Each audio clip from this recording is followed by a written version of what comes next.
Hey, welcome to Silicon Heartland Sessions, the podcast where we shine a spotlight on the incredible leaders, innovators, and change makers in our vibrant tech community.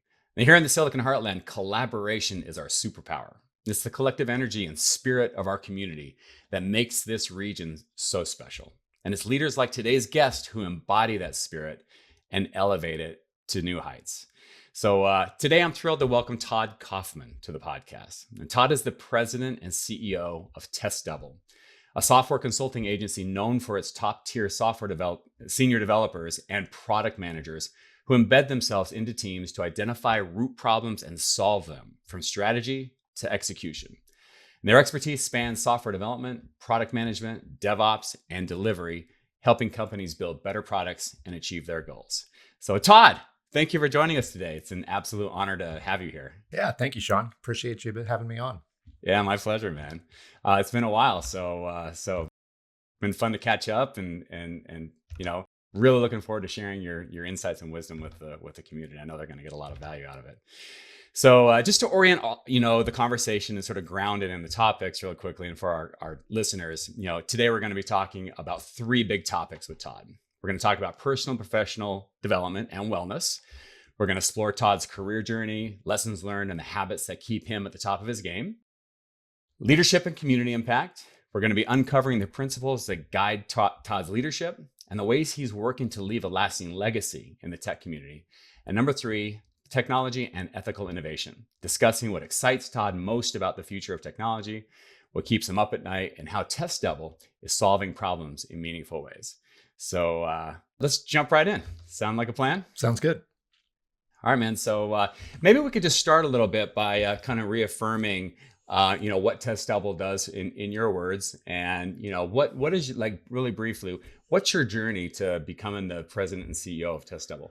Yeah, so TestDouble, we are really focused on improving what we feel is still just a very broken industry of software development. I think projects oftentimes come in late, over budget, half the time missing the features they need. The other half of the time, they have a bunch of features no one wants or needs. So we try to embed within existing organizations and teams and really just kind of guide from the trenches, so to speak. So we're trying to come in, help teams get better, help teams improve, while also achieving business outcomes with the software that we produce. So that's the main focus for us. Excellent. And I love how grounded you are in the pragmatic side. This idea that, saying it's a broken industry is a very, very interesting way of thinking about it. But then following up with, hey, look, we're bringing expertise. This is in the trenches expertise that's born out of experience and real world, problem solving. Yeah, I think we always had maybe a little bit of a sour taste in our mouth with other organizations who focused on, kind of preaching at people, here are the best practices, here's how you should do it, in a very prescriptive and dogmatic way. That just never resonated with us. Every organization's different. Every software problem's different. And trying to get teams from point A to point Z is really, really hard. So what we've found is, the true tenets of Agile, embedding, getting in and doing iterative and incremental improvement, that tends to stick. That tends to have like the longest lasting impact. So that's really how we've modeled the company. Absolutely. That makes a lot of sense. You must have just a really fascinating career journey.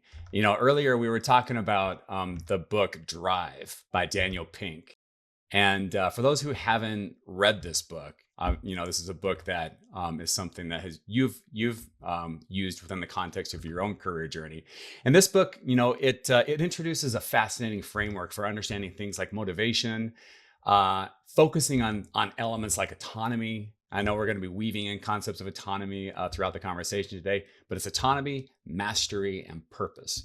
So I'm curious, as someone who has been influenced by this book, how have these principles shaped your career and your journey as the founder and CEO and president of TestDouble? Yeah, so I started off coming out of college, worked for a product company, and was there about 6 years. And really, the impetus for leaving was I felt my learning was plateauing. Like I really wasn't. I had a lot of like new technologies I was picking up, how to work with businesses, how to even lead teams. Like a lot of that experience came pretty early. So I was growing and growing in the early phases. And then it felt like I really wasn't achieving mastery. So I decided to go into consulting where you get a lot more variety of experience. You get to see different businesses, different industries. And also you kind of get this superpower of being able to see the patterns repeat across businesses. So you can get really good at like identifying some of those root causes we talked about. That Yeah. said, I worked for a couple of different consulting companies, and I was listening to Drive, honestly, while I was driving 5 hours to a client site. So I wasn't in the best mindset or the happiest mindset with where I was in my career at that point, Right. driving to Western Michigan on a snowy day, questioning my decisions.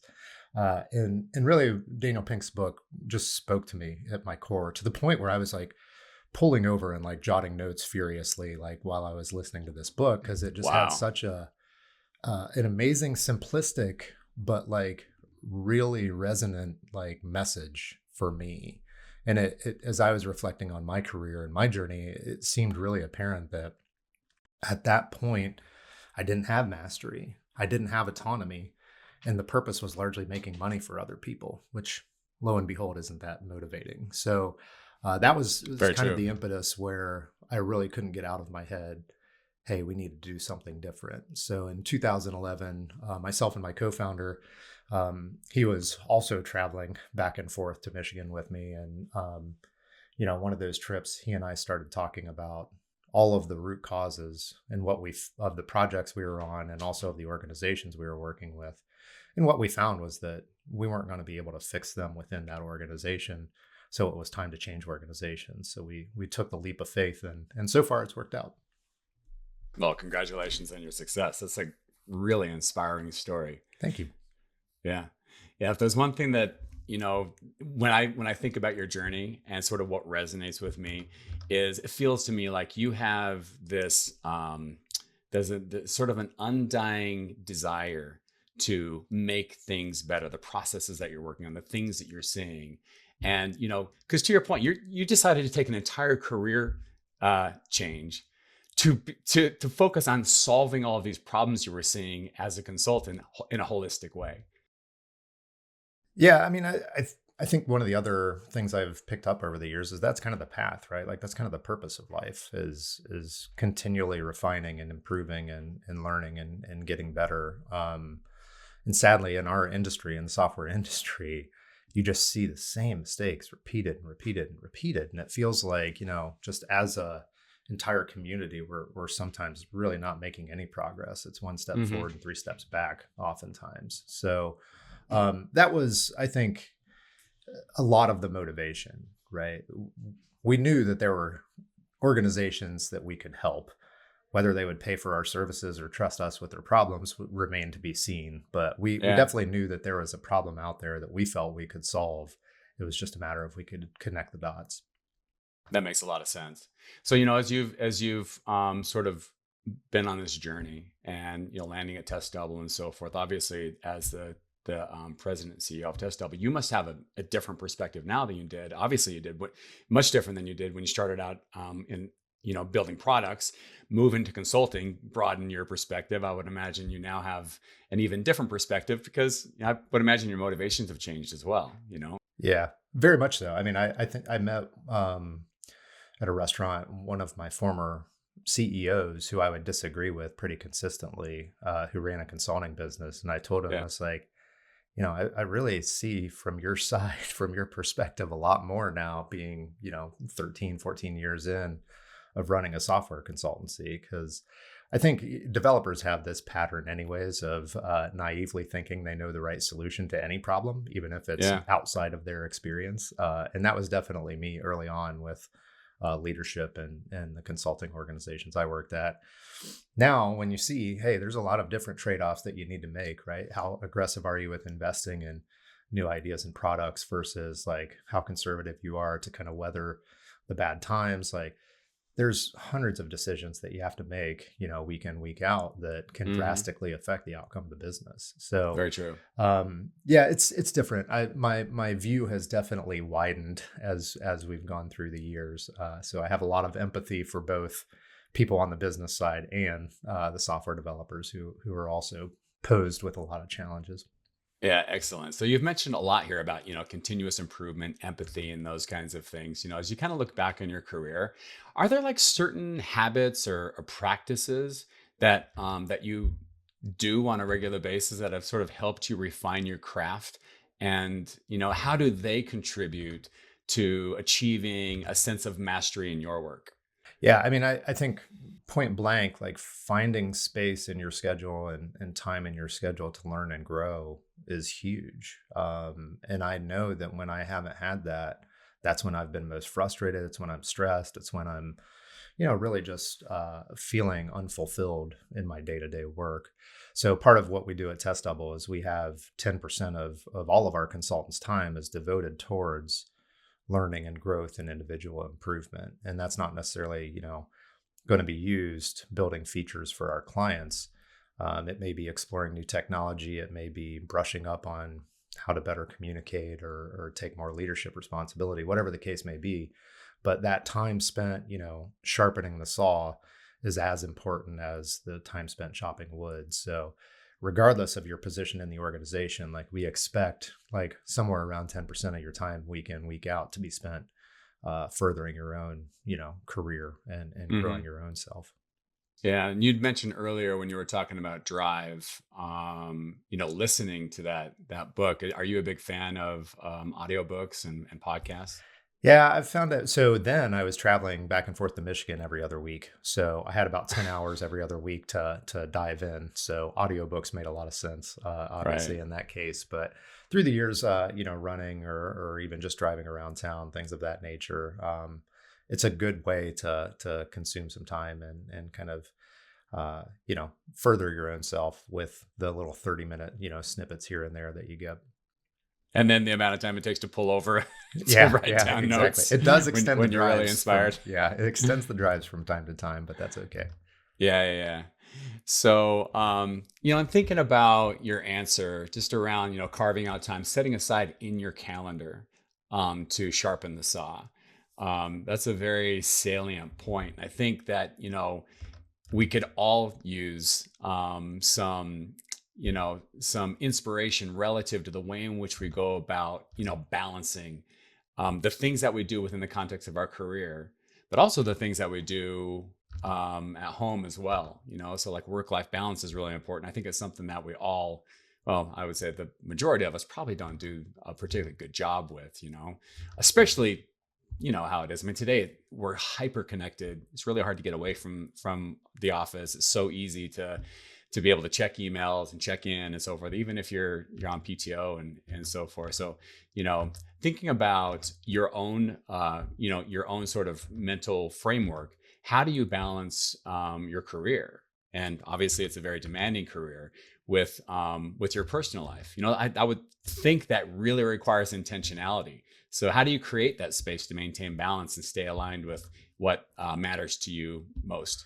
Yeah, I think this is maybe an area where I honestly failed early on with the company. So, I remember I have two daughters. They're both, huge soccer players. And I remember being on the sidelines of their soccer games. So I was there, but I wasn't there, right? I was stressing because we had people ramping down. We didn't have a full sales pipeline. Like I could see, in 2 months we would be upside down. Does that mean the business is going under? Does that mean like we're able to find something? So I'm on the phone talking to my co-founder, talking to a prospect or something like that, and I'm there, but I'm not present, right? And that was a fairly common thing in the early going because as a founder, as CEO, everybody else in the organization can kind of like wash their hands of some of the problems. They're all yours, right? At the Right. end of the day. So like you can't like just punt it to someone else. Like you got to step up and whether it's sales or finances or what have you, like you got to tackle it. So I think throughout the years, what I got better at was really understanding kind of the longer view and what priorities were. So the more and Hmm. more you can start growing a business to where you're able to delegate responsibility and accountability for things, the less it becomes part of you and you're, the only person who holds the keys. And just keeping in mind the priorities of, my daughters are now 22 and 20, and I look back and it's like, man, where did that time go? Right. Like just I hear you, understand. man. Yeah. It's wild. I Yeah, feel like it speeds up too. I agree. it's just gone so fast that like hindsight's always 2020, but you realize now, hey, every single, moment, interaction, soccer game, like dinner, what have Hmm. you, those things are all really the most important. And I think it was a Jim Collins thing, right? Where he talks about, fast forwarding to the point where Yeah. you're in your grave, right? Like, do you want people being like, man, Todd never missed an opportunity to look at a spreadsheet of financials and, really be excited about it? Or do you want them to think, Yeah. hey, he was always there as a father, as a husband, as a brother, or what So have you? So well said. So as you're going through this, the thing that's speaking, that's sort of really calling out to me, and this is also in the context of like I see all these medals in the background there. Are those like do you run? Are those like triathlons or marathons or Spartan races or? I'm such a horrible swimmer. Triathlon's kind of off the books until I could get Okay, better at swimming. that's cool. Yeah, No, those are all largely running. So running. yeah, it was Yeah, right around 2010. So it was yeah. actually just before we started the business. I had kind of made a goal to run a half marathon, and I kind of got hooked. So I've run a bunch of half marathons, a few full marathons, and Wow, yeah, that's really cool. it's interesting. A lot of the best ideas I've had for our business happen when I'm out on one of those, 7 mile, 10 mile runs. It's like you Yeah. occupy the lizard brain, and all of a sudden the creative juices start flowing. So No it's kidding. amazing how it's not just a healthy body kind of activity. It's Right. also a very creative endeavor. Right. I would agree with you. And out of that creativity, if there's two words that I kind of want to throw over to you and see if this resonates with you, because as you're telling your story, these are the two words that come to mind that really, to me, define the foundation of your success, just in terms of not only driving your career, but also achieving that balance. One is the concept of continually improving, and the other one is discipline, having the discipline, because when you get down to those moments, the impactful moments, and oftentimes we don't, like as you were, this example you were using earlier about being on the sidelines and watching your daughters play the soccer game. In the moment, you're thinking about these other things, with work and so forth. It's so easy to pull up your laptop in the moment or your phone or whatever and start to dive into a spreadsheet or whatever. Are there techniques that you've learned to number and that you incorporate to number one, recognize the importance of this moment, and then prioritizing that moment to give that moment the kind of attention that that moment needs? And then how do you switch off the other stuff? Yeah, I think it's gotten more and more difficult, right, with the smartphones and just all of the Yeah. distractions that can present themselves. So trying to like just remove yourself from those situations, I think, is the best way, right? Leave your phone in the car. It's not that Yeah. important, right? Um, so I think there's you reference it as discipline, which definitely resonates. I think it's just the discipline of being mindful, right? So like trying to always be Yeah. aware of what's occupying your mind, what should be occupying your mind, what are your priorities in the longer term, not necessarily the Hmm. shorter term. From a discipline perspective, train for a marathon, you're probably looking at 16 weeks where you're running 3 to 5 times at a minimum every week. So it Hmm. gets that many runs, it's pretty easy to be like, it's 80 runs I got to do. I can skip this one. But like that's a short-term gain for a long-term loss, right? So you have to always True. kind of keep in perspective. Every single run you miss is going to make the actual marathon that much harder, right? And do you also think that, I mean, and I agree with you, and as easy as it is to skip a workout or something, what I've learned is that, to your point, it's not just, it might be a very, very, very minor setback. In the grand scheme of things, skipping that 110-mile run or whatever, in the grand scheme, it didn't make a difference at all physically, but it can really, really make a huge difference mentally. I agree. I used to have when I was first starting running, I would have a spreadsheet that had like each day and whether or not like I completed the run, what the pace was and things like Yeah. that. And if I completed the run at like or better than target pace, it was green. If it was close but not there, it'd be yellow. If I skipped the run, it Wow. was red. So like when you have those things in a single spreadsheet, so a single view that you can see like, hey, I've had 2 reds in the last 2 weeks. Like I can't do this anymore. You got Like to I need to step it up, go. man. Yeah, exactly. So like for however you need to motivate yourself, Yeah. another good book that I read was Switch by Chip and Dan Heath. Yeah. And it talks a lot about just kind of how you can like enact change via some of these things like, hey, holding yourself accountable publicly or getting visibility into like your progress and your mistakes, things of that nature. So Yeah. yeah, it's interesting. Whatever you need to do to try to kind of nudge Yeah. yourself in the right direction. Yeah, no kidding. I love the discipline you have with your calendar and marking things red to indicate that, hey, today I didn't hit my goal, or this particular run I didn't hit my goal.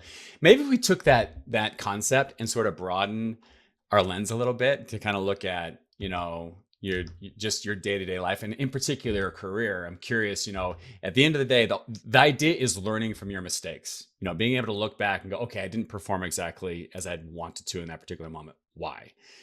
Or maybe I made I messed something up. I dropped the ball on something. We all do. We're all human. So, and I'm curious. So in your career, as in with life, challenges and setbacks, they're always going to be inevitable. And when we were talking earlier, this reminds me, you'd mentioned that if you had to choose a theme song from your life, it would be Float On by Modest Mouse. Great song, man. Like, I've been a fan of Modest Mouse for a long time. In fact, I'm a big fan of Johnny Marr, Yeah. guitarist, back in the day when he was the guitarist for the Smiths. Just an incredible guitarist, like a pioneer, in my opinion. So yeah, great song, man. But that song, had, when I listen to that song, to me, it resonates, the concepts of like resilience and optimism. And just staying steady, like in the face of challenges. So I'm curious, what's your approach to navigating those moments, staying resilient and floating on when things don't go as planned? Yeah, definitely. It's a good probably one of the best things of Ted Lasso was the mindset of, think like a goldfish, right? Think like a goldfish, very yeah. short memory. Be a mistakes, goldfish. Exactly. Mistakes happen, and you have to kind of, again, keep the longer like perspective.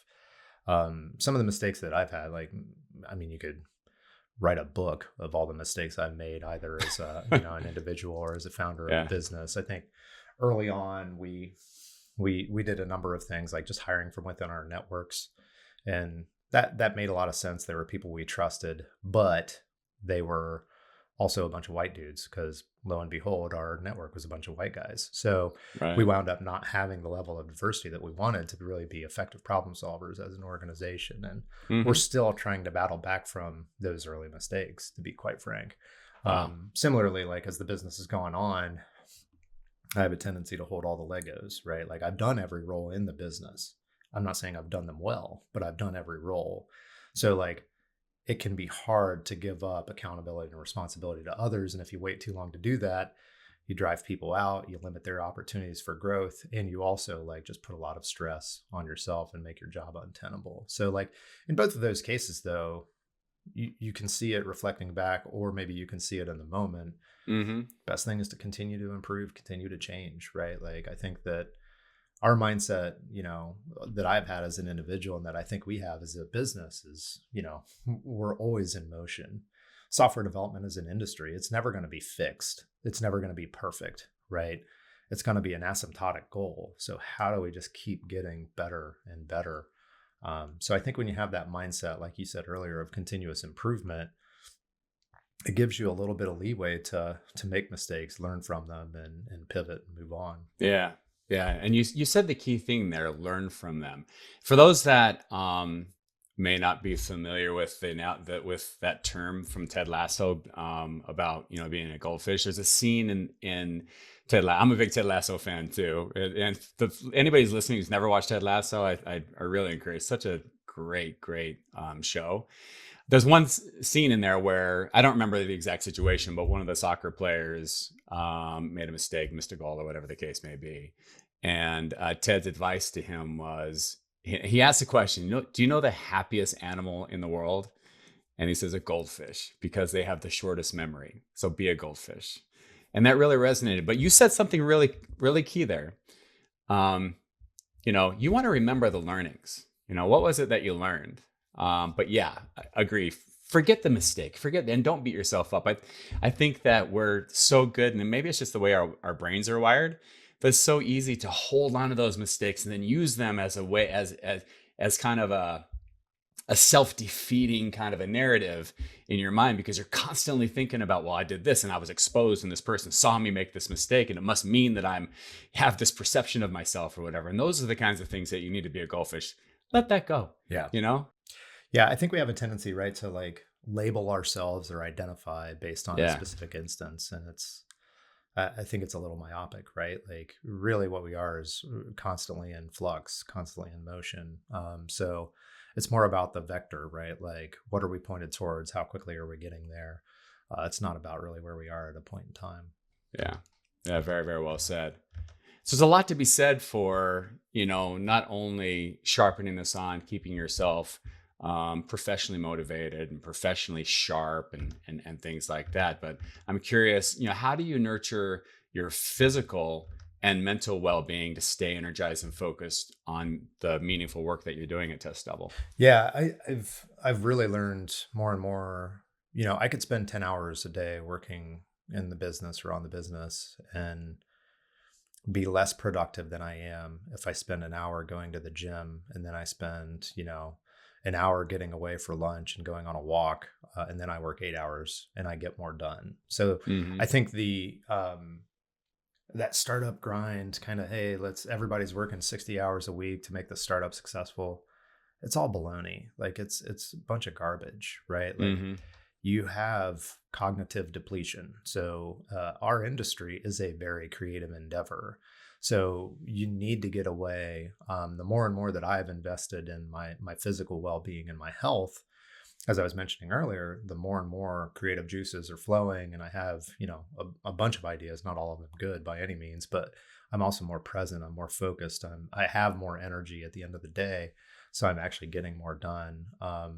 It can seem counterintuitive and it feels like everything's urgent in a business, but the reality is like, there's actually not that much that's urgent in a business. Like you have to focus on what's important and kind of invest there. And, physical well-being is very much important. You see so many founders get burnt out just because they don't do that, right? They just try to apply hours and hours and hours. And it's almost like a badge of courage, hey, I work 65 hours a week or something like that. When I hear that, I'm like, you're doing it wrong. You're not giving others enough accountability and responsibility that it's all falling on you, or you're really not taking care of yourself to the point where I know you're going to burn out. Like it's just the way it works. Yeah, I would agree with you. And you're absolutely right. It is counterintuitive. I think a lot of people think, hey, I don't have time to work out. I don't have the time and what they don't realize is that you're absolutely right. The opposite is true. And there's lots of different ways that you can sort of see this pattern in the universe. A great example, are you familiar with Jocko Willink? No. Have you ever heard of him? Oh, No. man. Oh, you've got to look him up, man. He's got this book called Extreme Ownership. Okay. I promise you it will resonate with you. He was a Navy SEAL. He is a Navy SEAL. Wait, he's retired. And he was a Navy SEAL commander during the Iraq War. And he was in Ramadan and had all these great learnings that he got from being in the war and so forth, and came out and developed this whole thing called extreme ownership, that now you can take those learnings and apply them to the business. But the one thing that really resonates and sort of, with this kind of, pattern is that discipline equals freedom.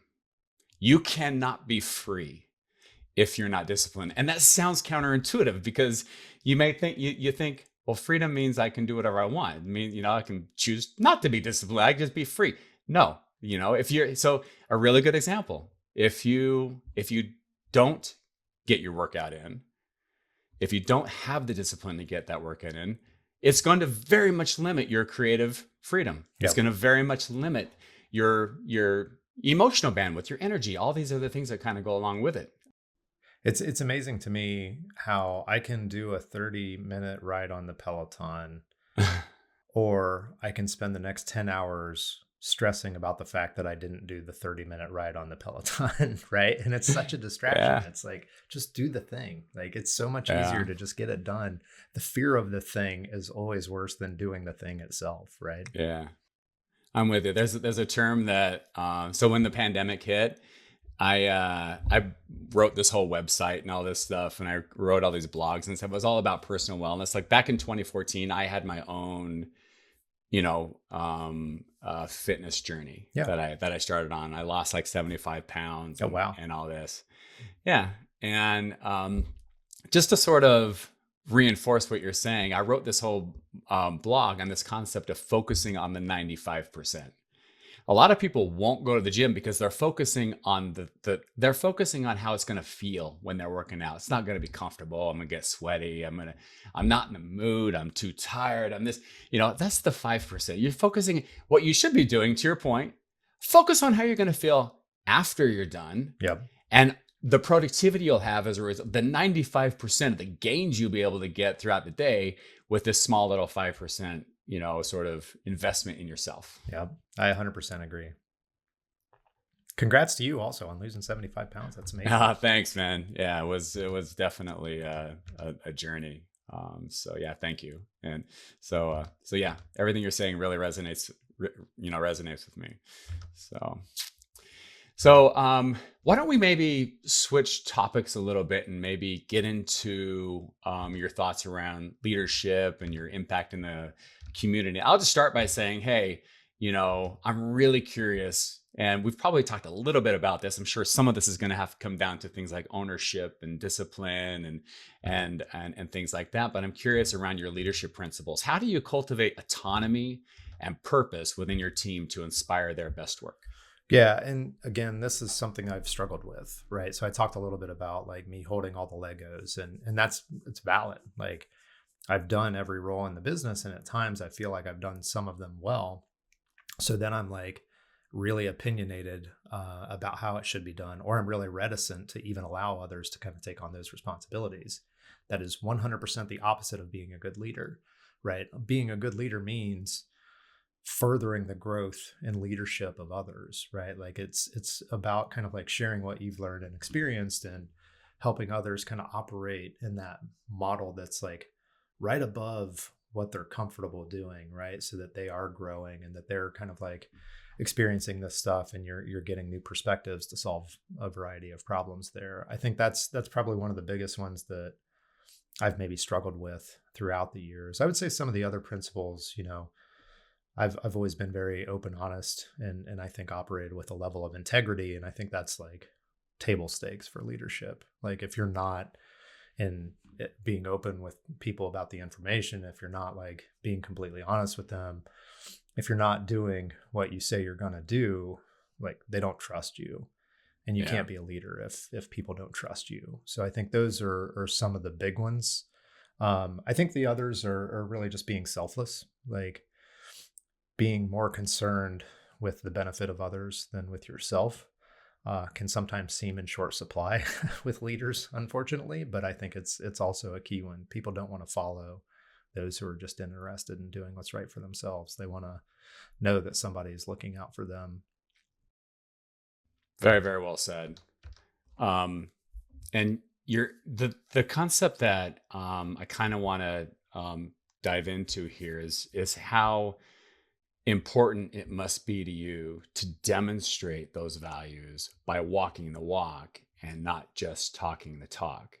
So actually demonstrating, delegating ownership, demonstrating coaching others and mentoring others, demonstrating through in the moment, being selfless and showing folks how to listen by listening to them.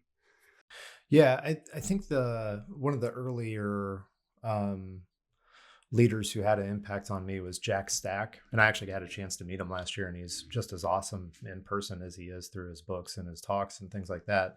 Can you give everybody just introduce like who Jack Stack is? Yeah. So Jack Stack acquired a business, SRC Holdings, I believe, and they were one of the first ESOPs in the country. He wrote a book called The Great Game of Business as well, and really was one of the foremost advocates of open book management. So his mindset being share all of the data about the company and kind of get the wisdom of the crowds to kind of get on board with where do we go? How do we move forward? Align everybody's role to a single outcome, whether that's delighted customers as it is with us or whether it's something else. If you do that, then you really get the best out of everyone. And it's really what's best for the organization. So that like left a strong impression on me since really day one. I've shared our financials as a business with the entire team on a monthly basis. And some of that is kind of, people can't make good decisions without all the context, right? The other piece to that is like, I want people to operate in the best interest of our business. And lo and behold, profitability is a lagging indicator, but it's ultimately like the bellwether of how are we doing as a business. So this ownership mindset that I have, that like everyone here is an owner because we are an ESOP, is not just about everybody gets the value of our growth and our success. It's also about if anyone sees something that's amiss, they have a responsibility to tackle it, to at least shine a light on it if somebody else should be addressing it. And that's very much like open, honest communication that I learned from Jack Stack and others in the early going. Excellent. So I'm gonna test you a little bit here. Sure. So you talk a lot about, when we first talking about leadership principles and cultivating autonomy in your team, the first thing you said was that, I struggle with this. It's and I get the sense it's because it's hard to relinquish control. It's hard to delegate a decision or delegate the outcome of some initiative or to somebody else, and you sort of feel like that sense of discomfort because now you're not tangibly in control. Maybe you're still in control to a certain degree, but you're delegating that decision or whatever. So, like when it comes to, I'm really curious, when it comes to like making difficult decisions, I'm interested in understanding how you balance the organizational goals and what you're trying to achieve with the idea of empowering others so they can feel a sense of ownership for the outcomes. And do you have any examples where, you either failed at doing that or you were successful at doing that? Yeah, I think it's difficult decision making isn't always just about empowering others either. Yeah. So there's a couple of different facets to this that are worth exploring, right? So I've seen like other consultancies almost operate as like a co-op model, and it was very democratic, and they moved so slowly that they got lapped by us and others who like I'm not a dictatorship by any means, but it's also not a democracy. And, right. Our team kind of questioned, like as an ESOP, like we acquired a product consultancy 2 years ago. And the team was asking like, why didn't I get a say in this? And it's like, okay, like, let's not confuse things here, right? Like I'm still the CEO of the company. I'm going to make decisions in the best interest of the company. I'm not going to solicit everyone's opinion on all decisions because things move too slowly when you do that. Now, the flip side is if you make every decision in isolation, you have a very limited view of kind of what, the trade-offs are in that decision. My co-founder was always really good at playing devil's advocate. So no matter what, like I would propose, he would be able to challenge it with like, well, have you thought about this? Like, what about this as an outcome? What about this as an outcome? Yeah. And sometimes it'd be like, yeah, this is a dumb idea. I don't know why I thought of it. Like, let's do something different. Other times it would be good because it would help me harden like the approach or the plan or how we would communicate it to the broader team. So I think there's a balance of getting others involved when you have like a big pool of people for really important but timely decisions. Like you have to develop some structure that like you get people's input, you make a decision and you move forward. Right. And other times there can be more of an experimentation mindset where maybe it's a marketing approach or something like that, where we do enlist the opinions of a lot of people, and we kind of throw it out there as like, hey, let's run the experiment, measure the results, and we'll get smarter. And then from there, we'll maybe do something else, or we'll maybe invest, or maybe we'll tweak it. I'm not sure. Interesting. So yeah, it's interesting. The thing about like kind of like empowering others though that I've seen is that a lot of times what I felt like I was really good at, you get others in and they're actually better at it. So Yeah. you pretty quickly go from like, hey, I have a strong opinion, about how we should do this stuff, to like, I have an opinion, but I think your opinion is going to be better. So why don't you just run with Yeah. it, and I'll I be like it. consulted or informed on this, and Yeah. not responsible or accountable. Yeah, there's a couple things I wanted to bring up. One of them is admittedly a bit of a tangent. My mind was wandering when you were talking about testing and learning and so forth. And it got me to thinking, I wonder if there's like a meaning behind the name test double. Yeah, so test double is actually a little bit of inside terminology on Yeah. software development. So with software development, oftentimes we write a lot of automated tests to validate that the system is working the way that we think it should. And those tests can run in milliseconds, right? So you're able to make sure the system's in good shape hundreds of times a day. Some of those automated tests may do something like validate that a registration email was sent out. So when you're doing that, you don't want to send hundreds of emails out every day because it gets like really cumbersome. Similar to, you don't want to like light Tom Cruise on fire when you're filming a movie, so you use a stunt double. Someone coined the term of, hey, you use a test double as something that stands in for an email server instead of actually sending the email. So yes. What a cool play on words. Yeah. Naming companies is hard. So we get asked probably hundreds of times a day, like, so you do manual testing? And it's like, no, that's actually not at all what we do, but let's talk. So yeah, that's really funny. Speaking of, how hard it is to name a company. So back in 22, when we started Cloud Nirvana, we had originally we just started it as we were going to do a cloud conference. We were calling it a cloud conference. And so one day, me and the team were all on a phone call and on a Zoom call. And we're like, man, we got to come up with a better name. Like, what we're going to call this thing? Well, I just happened to be wearing a Nirvana t-shirt. And one of the guys in the team was saying, Sean's wearing a Nirvana shirt. Why don't we call it Cloud Nirvana? And we're like, yes. That's awesome. So I don't know, had I not been wearing that t-shirt, who knows where we'd be right now. I have a Nirvana painting from one of my daughters from like middle school. For some reason, she chose to paint like the Nirvana smiley face. And I was, wow. I don't know where that came from, but I'm doing something right as a parent, I feel like. Yeah, man. Heck yeah. That is so cool, man. It's funny. Yeah. Yeah. So the other thing I was going to ask you, I said that there were two things. One thing about the name of Test Double. Have you ever read the book by L. David Marquet, Turn This Ship Around? No, I have not. I'm aware of the book, but I haven't read it. It's really a great book, and it's actually cited in as a case study in Simon Sinek's book, his book Leaders Eat Last. Yeah. And but the thing that as you were describing your process at Test Double and how you delegate authority and ownership and things like that, the whole concept behind the book is L. David Marquet. He was sent to be the commanding officer of the USS Santa Fe. It was or is a nuclear submarine, ballistic missile submarine. Stationed out of Pearl Harbor. It was widely known to being like the worst performing sub in the entire fleet. And when he got there, he realized, number one, he was not an expert in all these brand new systems. Like this was a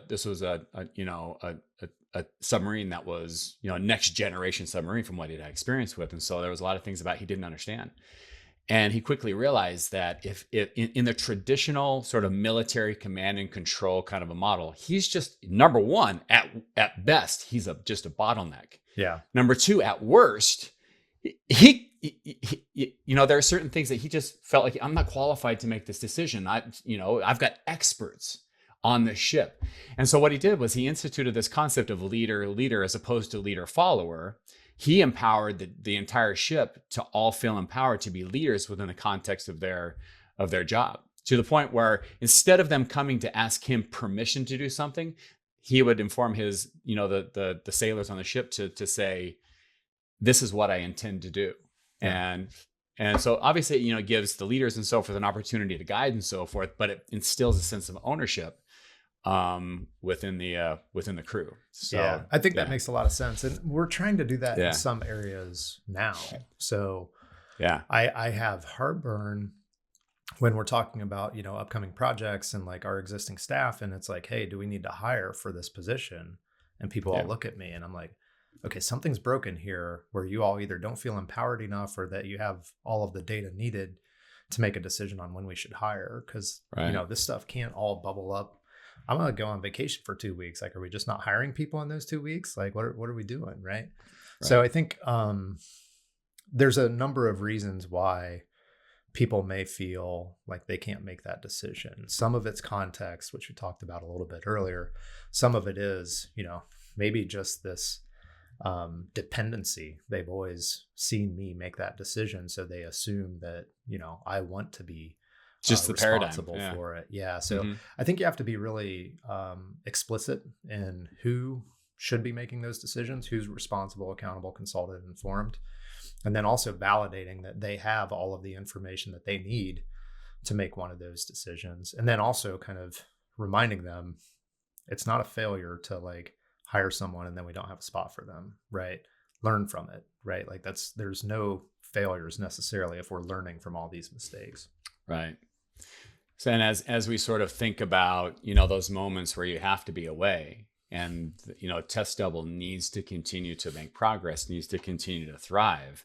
If you sort of wind the clock forward, kind of going to what we were talking about earlier about sort of imagining the end, I'm curious, as you go about fostering, purpose within your organization, how do you ensure that your leadership leaves a lasting and positive impact on your team and on the broader community? Yeah. I mean, I think some of the characteristics I mentioned earlier, or I hope what people remember from me, and I hope that they, I hope Testable operates for 100 years or more, well beyond my lifetime and my career.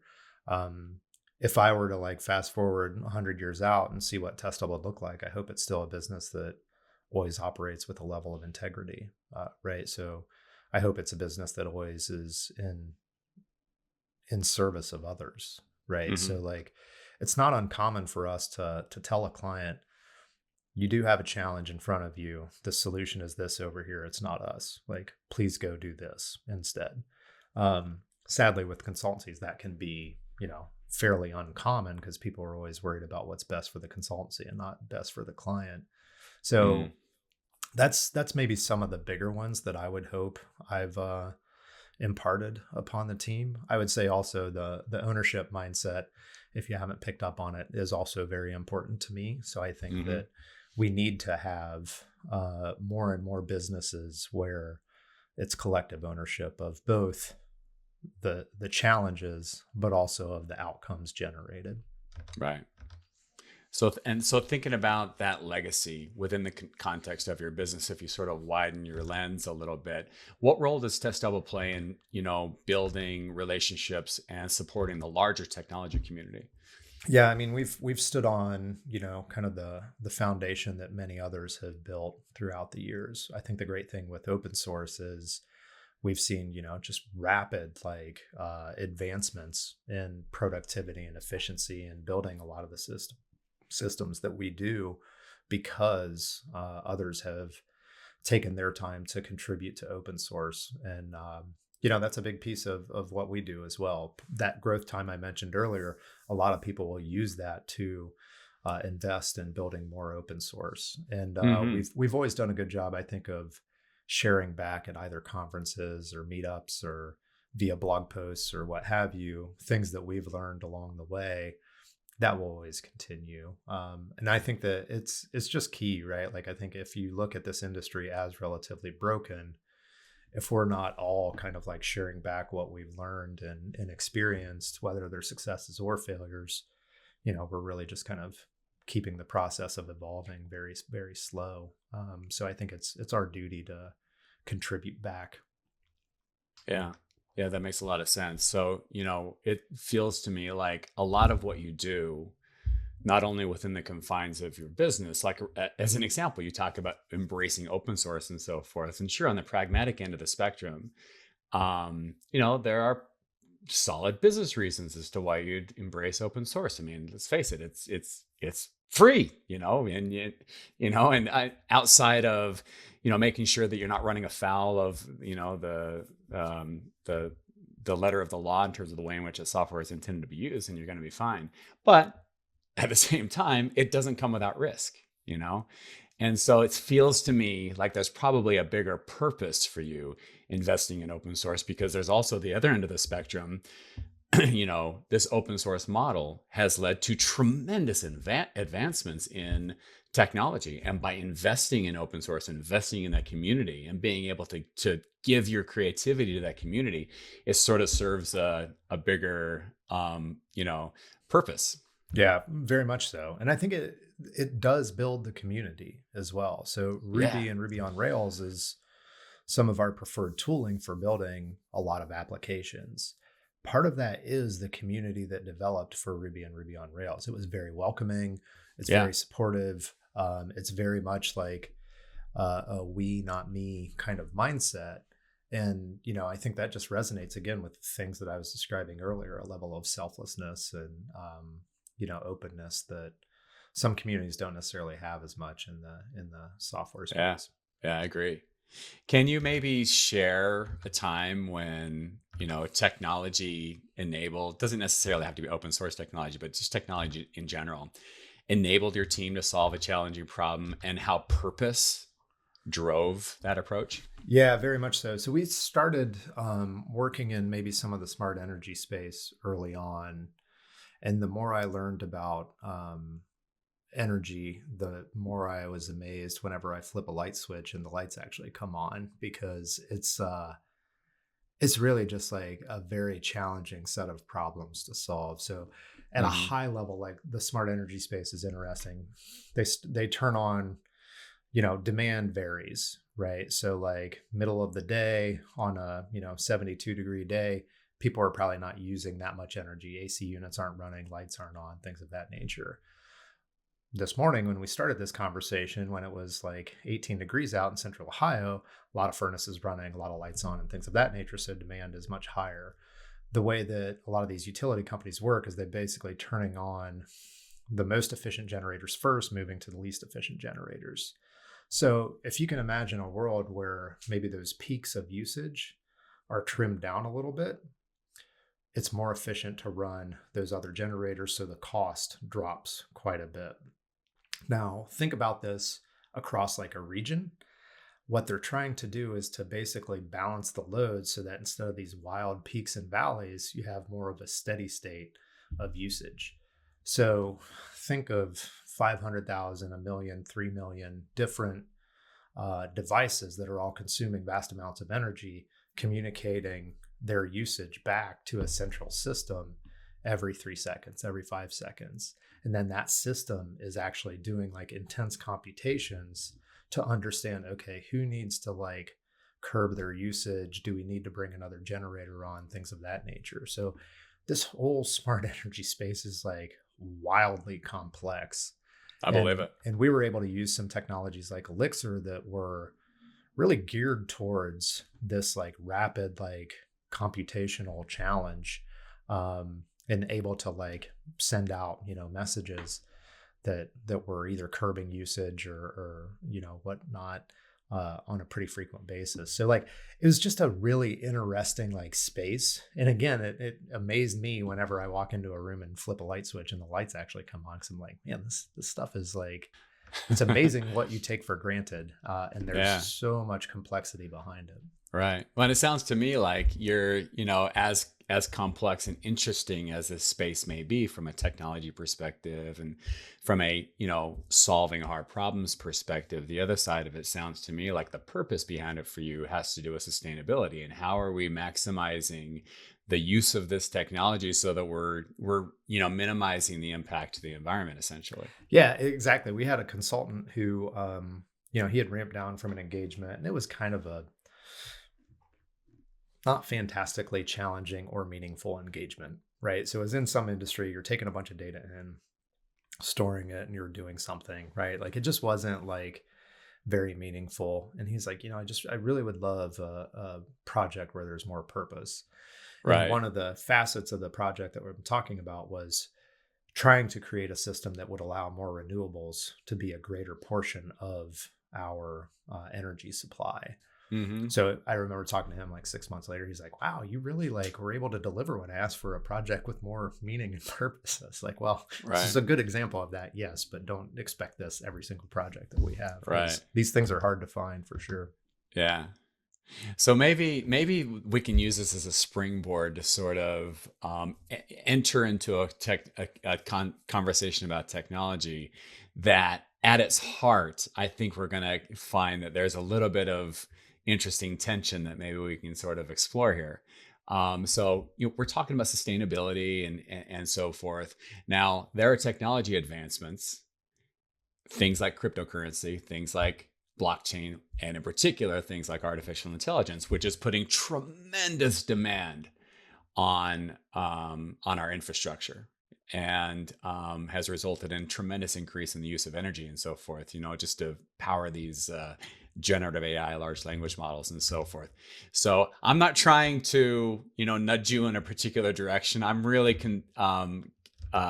genuinely interested in overall, kind of given that as a backdrop, what advancements in technology, today, spark your curiosity and inspire the work that you do at Test Double, aside from what we were just talking about around sustainability. Yeah, I mean, the AI shift is hard to like wrap your head around at this point, right? So like um the level of learning and advancement is unlike any other technology change I've seen in my career. And my career dates back, 25 years at this point, 28 years, something like that. So it's really, one, extremely interesting. Two, there's so much hype around it that it's like extremely frustrating.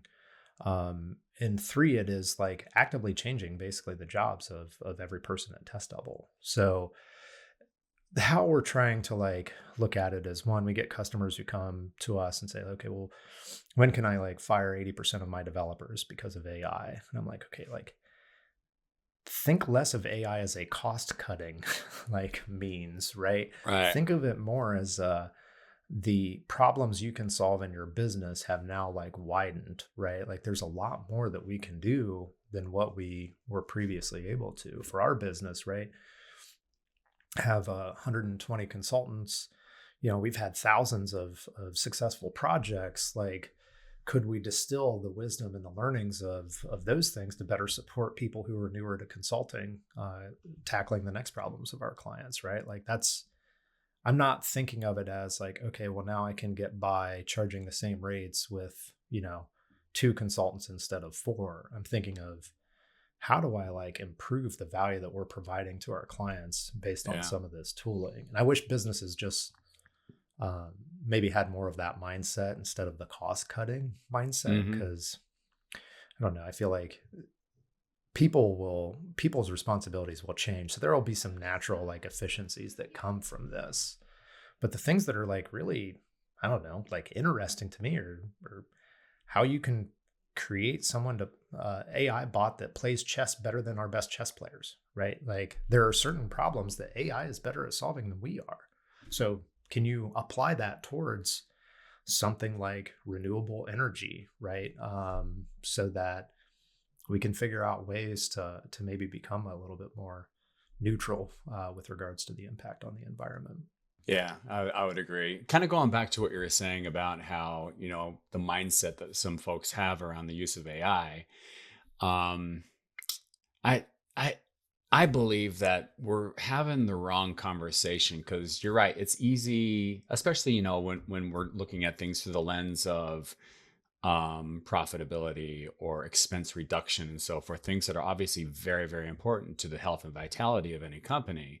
It can be easy to kind of get into the trap of thinking, okay, how can I use AI to cut costs? And so the immediate natural next question is, well, which humans can I replace AI with? But I kind of go back to what we were talking when we first started talking.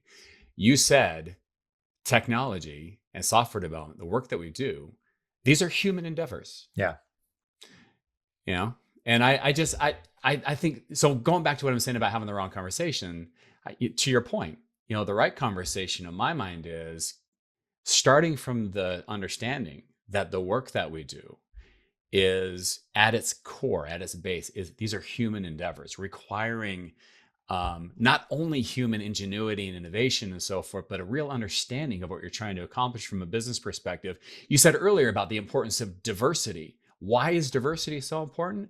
Because we serve a diverse community of customers. Yeah. So of course it's going to be extremely important. All of these things are human endeavors. You can't replace those things with AI. And so the question is where do you draw the line? Where do you draw the line between the things that we are willing to outsource, the things that we're willing to essentially simulate, so that then we can focus on doing the things that matter the most, the human things that matter the most to us? Yeah. And like call centers are a prime example for in the AI space right now, right?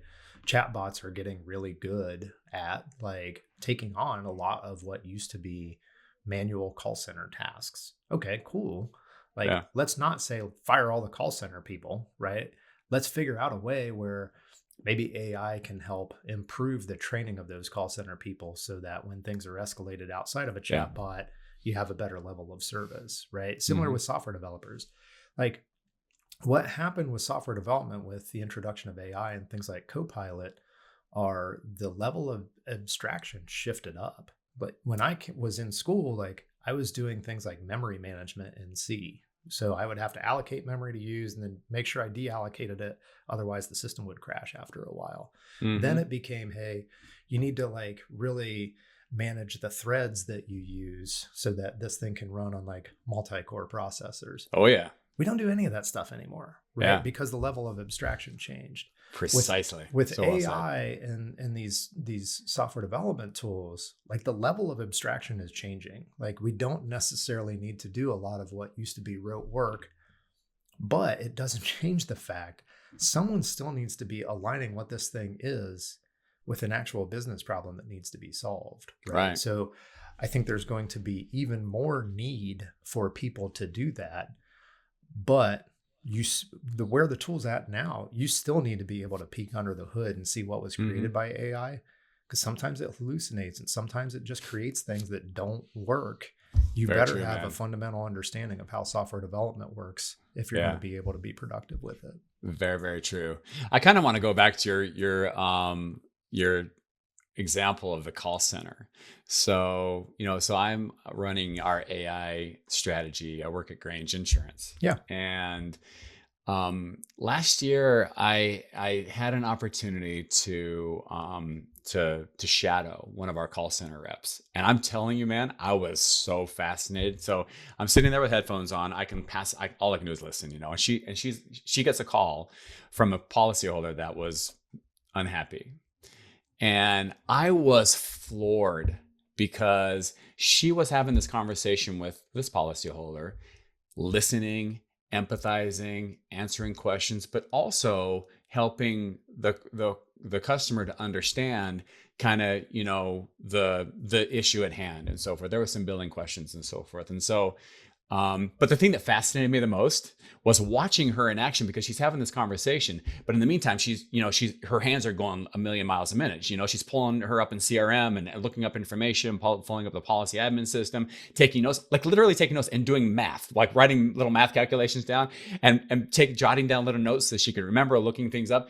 I was like, all of that stuff that she's doing with her hands, that could all be automated through AI.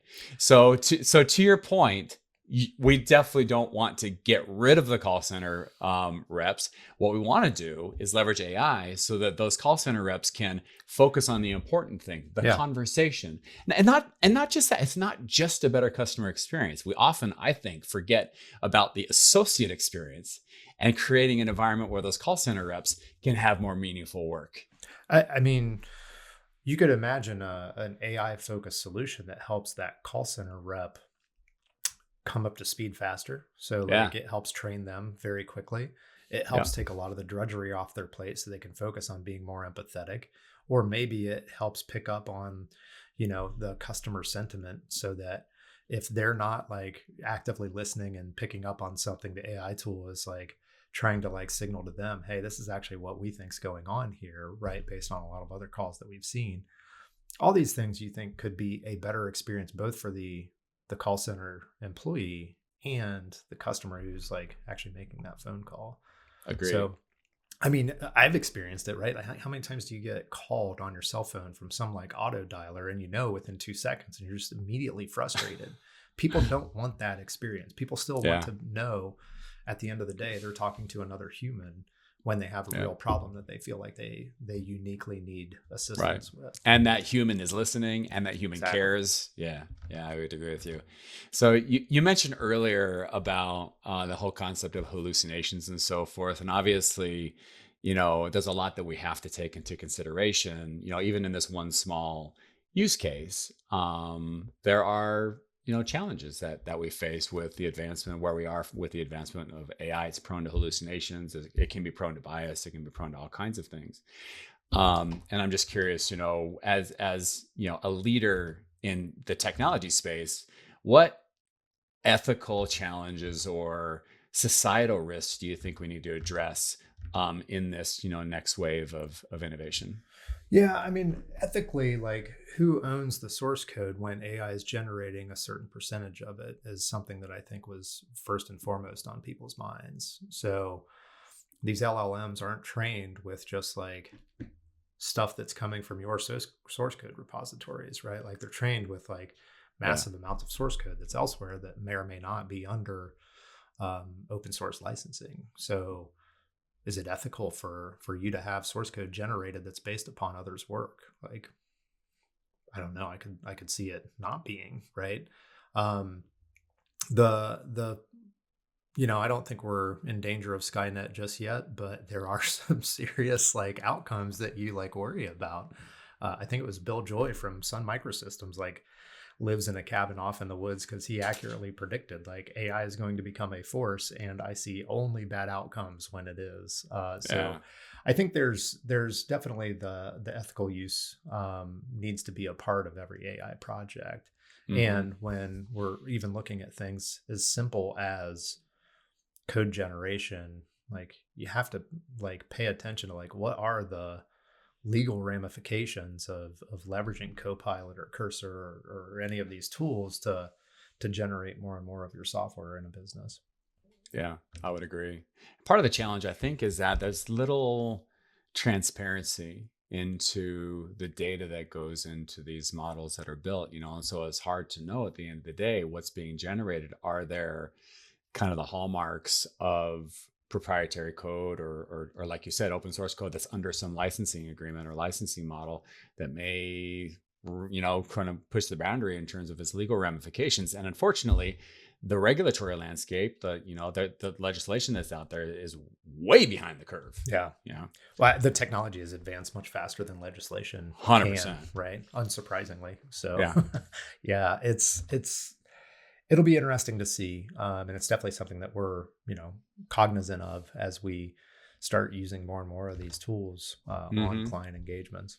Do you have an AI strategy that you use at Test Double? And presumably you've got, guidelines and so for the kinds of things that you're willing to use AI for and the kinds of things you don't want to use it for? Our approach is very custom right now based on where each client is that we're working with. So we're trying to make sure that we understand like, what is the problem? Like, what are the tools at our disposal? How comfortable are you with all of these things? And kind of go from there.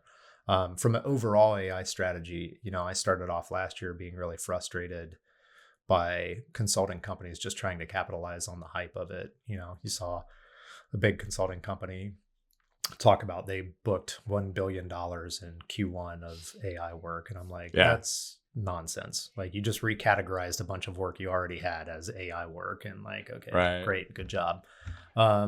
So humans can generate hallucinations too, apparently. Yeah, exactly. Humans are actually much better at it than AI, I think. So I've been a little bit resistant of like trying to ride the wave of hype. So like my mindset has always been like, we're pragmatists. Like this is how we want to approach things, is, every unique situation like requires a unique solution. So like leverage what we've experienced elsewhere, but like ultimately do what's best by the client.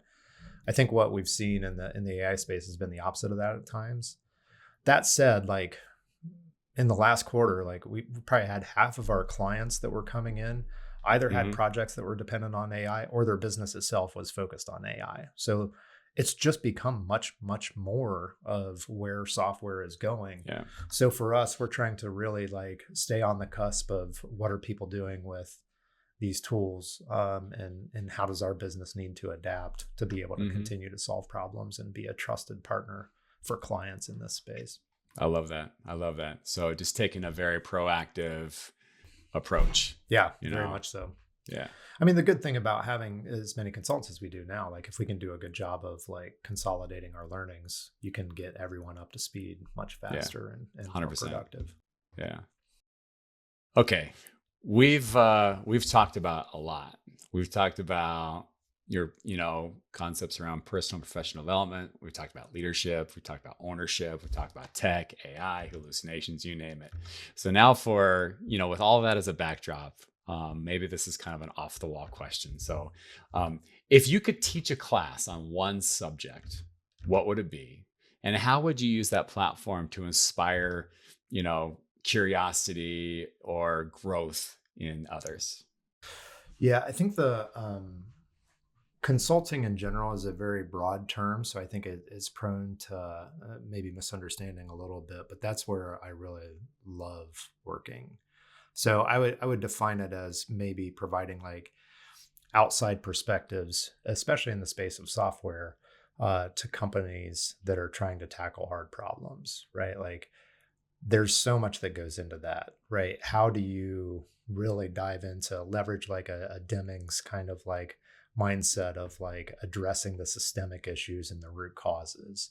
How do you leverage like an experimentation like approach to incrementally and iteratively evolve a solution that addresses those root concerns, right? How do you set, businesses up to carry on that work so that not only have you helped them solve a problem, you've equipped them to solve the next problem on their own. Yeah. Those are the things that I maybe underestimated when I moved into consulting, but that's really where I love working. Like that Yeah. is an area. I don't know if I'm actually qualified to teach it at this point, but I know a lot of good consultants at Test Double who could definitely sub in Well, for me and teach some of I, those courses. I tell you what, if they ever come out with a college course on, problem solving and root cause analysis and looking at the bigger picture, and you're teaching it, I'm there, man. I appreciate that. Oh, it'll be a lot of substitute lectures, so I'll warn you. So speaking of that, so thinking about your passion around consulting and providing advice and helping others to hone those skills around root cause analysis and looking at things holistically and so forth. And as you sort of have reflected on past guidance that you've given within this context, is there advice? I'm really interested. Is there advice that you'd maybe revise or phrase differently based on what you've learned about things like motivation and leadership? I think as I've gone on, I think one of the biggest learnings I've taken away is that every like relationship is valuable and it matters, and there's always opportunities to learn or grow or um, have an impact with anybody that kind of is within your network. So maybe one of the things that I wish I had done more was just being consistently proactive and maintaining relationships and kind of connecting with people and um, staying on top of where they're going, what they're doing, just because like that's to me a lot of the fuel for growth and learning that I've had throughout my career. Love And it. I go through fits and starts of being really good about that and maybe being not as good about that and getting distracted by other things. But it should almost be like exercise, like we were talking about earlier, Yeah. like just a portion of your week that happens every Yeah. single week. Yeah. It comes right back to discipline. Yep, exactly. Well, hey, Todd, I want to be cognizant and respectful of your time. So I think we'll close it up here. I did want to give you an opportunity, though, to kind of share some final thoughts. Um, so, Is there any piece of advice or insight that you'd want to give to those in the community that, aspire to following in your footsteps? Yeah, I think one thing, starting a business, especially in the software space, especially when it's a services business, is probably not as big a risk as what people think. So I would highly encourage, anyone who's interested in doing their own thing, feel free to reach out to me. I'm always eager to help support and share what I've learned throughout. Yeah. So that's probably one of the things. But I'll throw out a caveat with that. Should you do that, have a plan for how you're going to make sure that if you have a broader team, everyone shares in the outcome and in the wins. Because I do think part of the issue that we have as a society, especially in America, is that there's a lot of people standing on the backs of others and, kind of leveraging the hard work of others to, That's right. make themselves successful. So I love it. share in the rewards as much as you're sharing in the accountability and the responsibility. Well, that's very, very inspiring. Thank you, Todd. Of course. Yeah, yeah. So with that, hey, Todd, I just want to thank you so much for joining us today. Your insights, your wisdom, and your leadership are truly inspiring, and I'm grateful for the opportunity to learn from you today. And to be honest with you, man, I really count myself incredibly lucky to have you as a part of my tribe of mentors. Oh, And thank you. yeah, yeah. And I know our listeners will feel just as fortunate to have heard your story and the lessons you've shared today. Well, thanks, Sean. It was a great conversation. I appreciate the opportunity. Awesome. Thank you, man. So, for everyone listening, if you'd like to learn more about Todd and the amazing work happening at Test Double, visit www.testdouble.com. Their mission to make software development better and their commitment to solving meaningful problems through collaboration are exactly what makes them a standout company. So, thanks everybody for tuning in. And until next time, keep building, keep collaborating, and keep making an impact. And we'll see you next time.